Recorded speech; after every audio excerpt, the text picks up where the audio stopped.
All right, so Iran's still in the news, and honestly, I think the only big thing really to talk about it is, I think because is the propaganda. Like, I'm sorry, I'm really tired of hearing, oh, they blew up the battleship Abraham Lincoln. Oh, we're losing this war. I don't think people understand what's going on. Like, so they just want to believe Donald Trump is a liar. But when he says he's negotiating, right? Do you think he's lying about that? Yeah, I don't think he's lying about that. I think people are misunderstanding what leadership means over in a country that just got pounded into the Stone Ages. So the propaganda is coming out of whatever the remnants are of what is their leadership structure? The IRGC, or am I thinking of that? Is that something else? Yeah, the IRGC. The IRGC, right? So whatever's left over I of that, wonder who funds the IRGC. that would be the global deep state. We'll just, if we want to put it generally. So that's what I was getting to too. Yeah. So like it's not really them as much as it is like just the globalist propaganda that want to make us look like that we are not winning. Just like they tried to make it look like that Ukraine had Russia on their heels or some shit, which is also a giant pile of bullshit. But who is Donald Trump actually negotiating with? And you got to think about like what does their new leadership structure look like? They're forming a new government.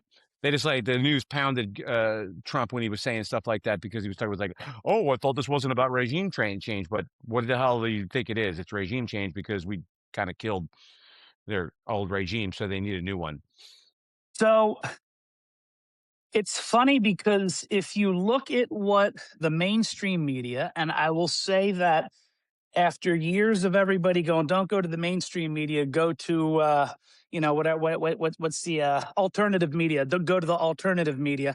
Well, after years and years and years, it's starting to become apparent that the alternative media is completely infiltrated by the same people who are pushing the propaganda from the mainstream media. Not completely. Let's call it partially. There's still some good people out there to listen to, but all the ones that got popular, yeah. Right.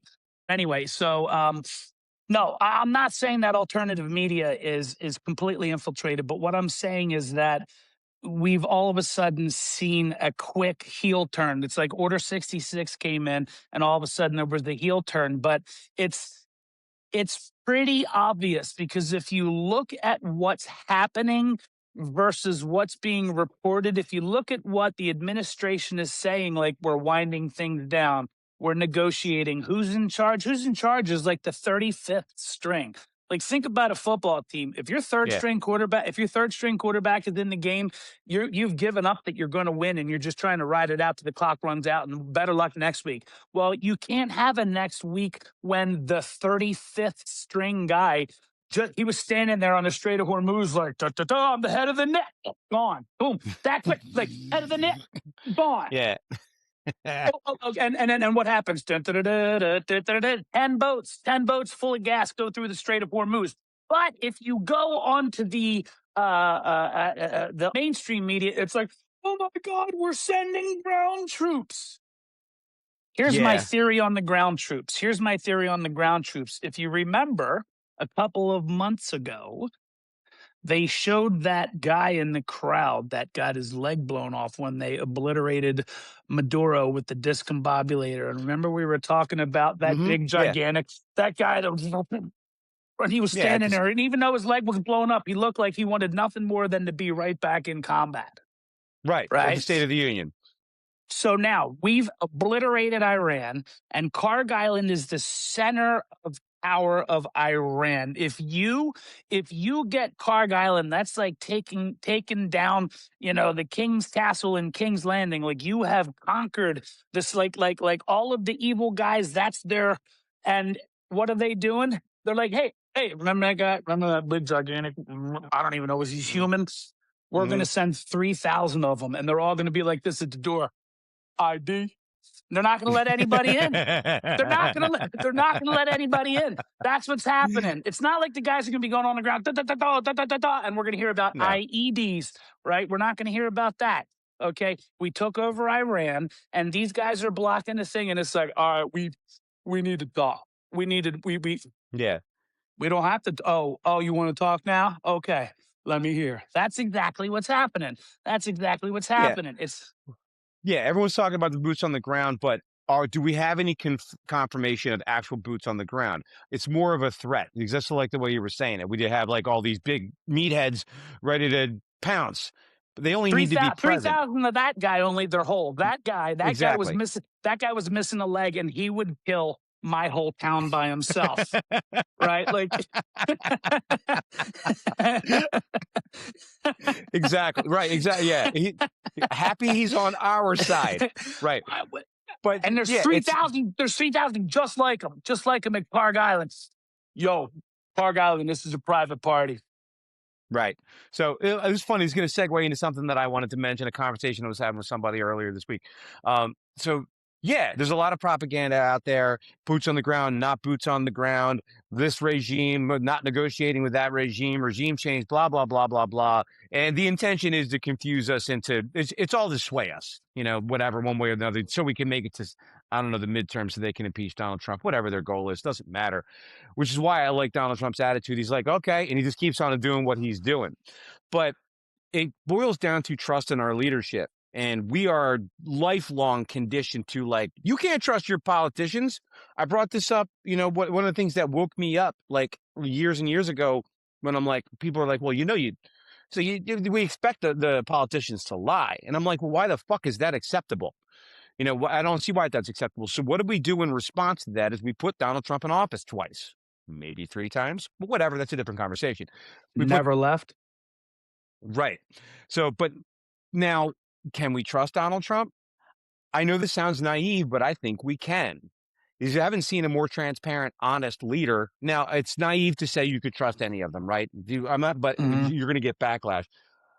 But I don't have any reason to not believe. I mean, not believe what he has to say. It's like what I was going off about last week. Like, oh yeah, he exaggerates stuff. He says this is the best and blah blah blah, whatever. But overall, he seems to deliver on what he says. So as far as, like, let's make it an honesty rating, he's definitely outpaced every other president in my lifetime. Would you agree on that? Yeah, I generally don't like to go blue on this podcast, but I'm going to follow your lead a little bit here when I talk about my opinion of Donald Trump. Is that there's the philosophy that my closest friends know. My closest friends, if they watch this, they'll laugh when I say this. Um, and this philosophy has worked great for me. So this philosophy is known as go fuck yourself. It's worked great for me. It's worked great for me. And this is how I'll put it right now. I trust Donald Trump and I trust the plan. I think he's doing it right. The difference between me and you is that you think I'm in a cult, but I've done the research and I've talked to the experts. And guess what? You can go fuck yourself. So that's my allegiance. Yeah, no, and that's exactly what it is. Even Joe Biden, they get in office, I give him a chance. They say one thing. If they do the same thing, then I'm going to give them credit for it, even if I don't like what it is. The problem is, I never see them doing what they're saying they're going to do. Donald Trump does. So he has a track record. We have a reason to believe that he's truthful, or at least truthful enough in what he's saying publicly. So when he says he's negotiating and the ceasefire is because he's negotiating in good faith and he's making good progress, that's enough for me to step back and say, okay, well, I'm not going to bitch about it. I'm going to wait and see what the result is, as every other American should. Yep. Yep. I'm hoping the end of this turns into some sort of faith in our government. That would All be right. really, really nice. I want you to think back. Think back. Do you remember? And this was a long time ago, so you may have forgotten. You remember when we made that monkey video? Yeah, Boom. Doesn't that seem like that was like 8 years ago? yeah, it does. I told you then, it doesn't matter because in 2 weeks they're going to be, dude, everybody is completely forgot. You don't need to tell me. In the old days, it would be like on Entertainment Tonight. Hey, so this band went out on stage dressed as the monkeys. I'm like, Hmm. that's the whole thing. Oh, Mickey Dolenz in the news. Like it would happen forever. But now that was 4 million news cycles ago because what they do is they just condition you to think to whatever they want. So they know because they got you to forget about the monkey thing. And this is where everyone's going, I didn't forget about the monkey thing. No, you remember because I told you, but really you forgot. And the truth of the matter is that they know that. So right now they're going, troops on the ground, troops on the ground. 2 weeks from now, troops aren't going to be on the ground, but it doesn't matter because it's effective right now. Right, right. That's so. I'm going to flip that on its head. They're using that plan now for selective outrage. Like I was once again talking to somebody the other day. I'm like, When's the last time you heard somebody bitch about Maduro in Venezuela? That also feels like 100 years ago. Why? Because there was nothing to scream about in the first place, yet they screamed about it. That screaming got old, so they start screaming about something else. At some point, the screaming doesn't mean anything. That was like, honestly, making protests a cultural thing, making protest the thing to do was the worst thing you could do for protest.